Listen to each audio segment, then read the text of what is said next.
தம்பி அப்பா வெங்க வாங்க வரிப்பா. அப்பா பழனி வரைக்கும் ஒரு வேலையாக போயிருக்காருங்க. இந்த மாடு மேய்க்கிற வேலையில நீ தான் பார்த்துக்கிட்டு இருக்கிறியாக்கு? ஆமாங்க, நான் தான் பார்த்துக்கிறேனுங்க. உங்கள் ஒப்பங்கிட்ட அன்னைக்கே சொன்னேன், 10வதுக்கு மேலே இவனை படிக்க வைக்காதரா, இவெல்லாம் மாடு மேய்க்கத்தான் லாய்க்கணும். சொல்ல கேட்காம பணத்தை கட்டி ஒன்று இன்ஜினியர் வரைக்கும் படிக்க வச்சேன். கடைசியில் நான் சொன்னது தான் நடந்திருக்குது. என் பையனையும் தான் நான் படிக்க வச்சேன். வேலைக்கு போயிட்டியா, மாதம் 30,000 சம்பாதிக்கிறியா? சந்தோஷங்க. வணக்கங்கண்ணா, நீ எங்கப்பா இங்க?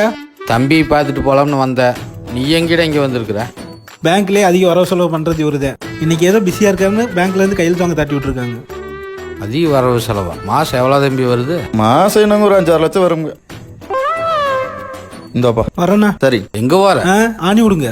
நீ புடுங்கின ஆணிலாம் போது போய் சாணி எள்ளு. சாணியா?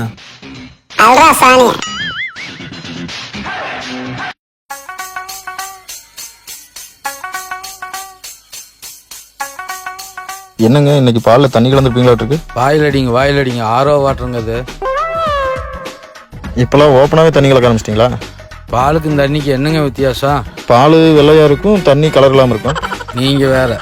தண்ணி லிட்ரு 25 ரூபா, பால் லிட்ரு 29 ரூபா, 4 ரூபா தான் வித்தியாசம்.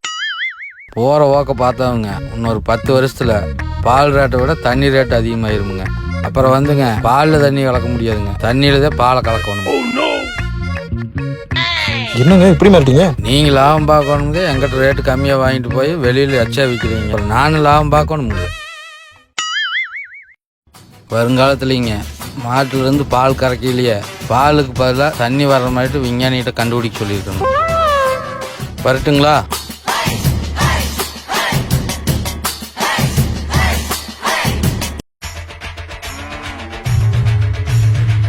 விக்கி, என்னடா பண்ற? வாடா, ரியல் எஸ்டேட் ஊருக்குள்ள உன் பேர் தான் கொடிக்கட்டி பறக்குது, பெரிய லைட்டு போலையே. ஏதோ போயிட்டு இருக்குடா. சரிடா, நல்லா இருந்தீங்கன்னா சரி. சரி, ரோட்டு மேல 5 ஏக்கர் ஏன் சும்மாவே போட்டிருக்க? எங்கடா மழை தண்ணி இல்லை, அதான் விவசாயம் பார்க்க முடியாம சும்மா கிடக்குது. அப்போ பேசாம எனக்கே வித்துறேன். வித்துட்டு நான் என்ன பண்றது? எந்த காலத்துல இருக்க? ஊரே சிட்டி ஆயிட்டு இருக்கு, எல்லாமே நவீனமயம் ஆயிருச்சு. என்னதான் நவீனமயமானாலும் சோறு என்ன வாயில தானே திங்கிற?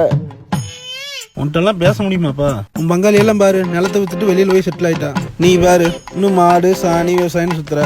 சரி, நிலத்தை உங்கள்கிட்ட வித்துட்டேன், அதுக்கப்புறம் அப்புறம் என்ன? நல்லா மச்சி வீடு கட்டு, கல்யாணம் பண்ணு, பிள்ளை குட்டி நல்லா செட்டில் ஆயிடலாம்ல.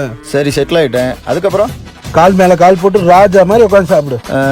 அப்ப சோத்துக்கு மறுபடியும் விவசாயத்துக்கு தானே வரணும். அரிசி வறுப்புல என்ன வானத்துல இருந்து வந்துருமா, இல்ல டவுன்லோட் பண்ணி கொடுத்துருவீங்களா? பெத்த பிள்ளைய வித்துட்டு வாடகைக்கு பிள்ளை வாங்கி வளர்த்து சொல்றான். போடுறா, உன்னை இந்த ஏரியாலே பார்க்க கூடாது இனிமேல்.